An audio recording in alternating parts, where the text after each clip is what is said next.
Got a bit of a news pick and mix for you today, as I have a few smaller treats that I still felt were worth a bit of a taste test, and the first of which is some comments made by Sony regarding the Oculus Rift, as of course everyone knows that the Oculus Rift is going to have the edge in terms of power because, well, it has a high-powered PC backing it up versus the PlayStation 4.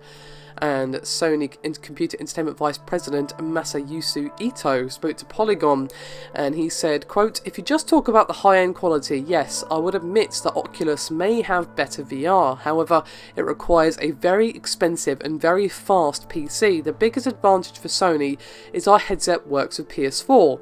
It's more for everyday use, so it has to be easy to use and it has to be affordable. This is not for the person who uses a high-end PC. This is for the mass market."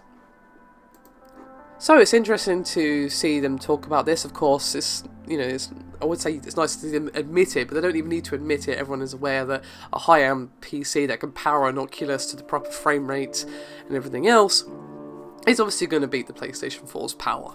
It's just a fact of life, but it's interesting to see that he used that word affordable, as of course we have no idea currently how much the PlayStation VR is going to cost. We of course know the Vive's cost, and we know the Oculus's cost. For the moment, the Vive is the most expensive, but even the Oculus is probably a bit too expensive for most people. It's going to be for the power user, for the enthusiast, as I've said many times now. So PlayStation VR, yes, it has to be affordable. But of course it's still going to be expensive because it's a new VR device, but it's interesting to have them use that word. It's definitely clear they're going to be trying to undercut the Oculus by a fair margin. My prediction is going to be around $400, but of course I could be completely and utterly wrong. It's just a feeling based on the pricing that we've seen and some comments from Sony there. Next up is some news regarding Gears of War 4. As the developer, the Coalition has confirmed some things regarding frame rates in single player and multiplayer. Now, of course, they have previously said that it will run at 1080p on Xbox One, however, the frame rate will differ depending on what you're playing. For example, the single player will be 30 FPS, and for multiplayer it will be 60 FPS. And interestingly as well, he was asked by Game Informer about the chance of a PC version, and studio head Rod Ferguson basically said, possibly.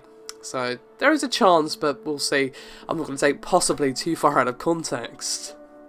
And finally, we have some rather interesting news. It's both cool and rather sad at the same time, and you'll see why in just a second, as there is a game by the name of Pokemon Co-Master, which is a new board game for Android and iOS.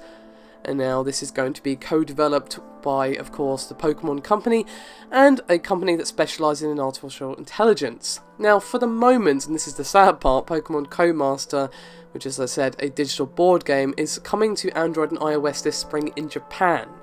And will pair collectible Pokemon figurines and established Pokemon mechanics with a strategy board game in the vein of the Japanese chess game Shogi or the Chinese board game Go. Now, according to the press release, you won't just be fighting a CPU-controlled opponent, you'll also be receiving co-op help from the game's AI to aid you in battle. So who will the Pokemon Company be collaborating with? Well, they're going to be collaborating with Heraldz Japan. Now, they specialise in AI development, and they are boasting that its software has beaten professional Shogi players in public matches. They have made other titles such as Shogi Wars, Chess Heroes, and Backgammon Ace. Now, as you'd expect, Pokemon Co-Master will feature online play, and as I said, the free-to-play game is announced currently for Japan only. However, I think we're going to see a Western release for this. They've got to see that this would literally print money. I would play the hell out of this game if it came out in the West, and I think numerous people would feel the same as well. And I think Pokemon Company and, of course, Nintendo are going to be smart enough to know that.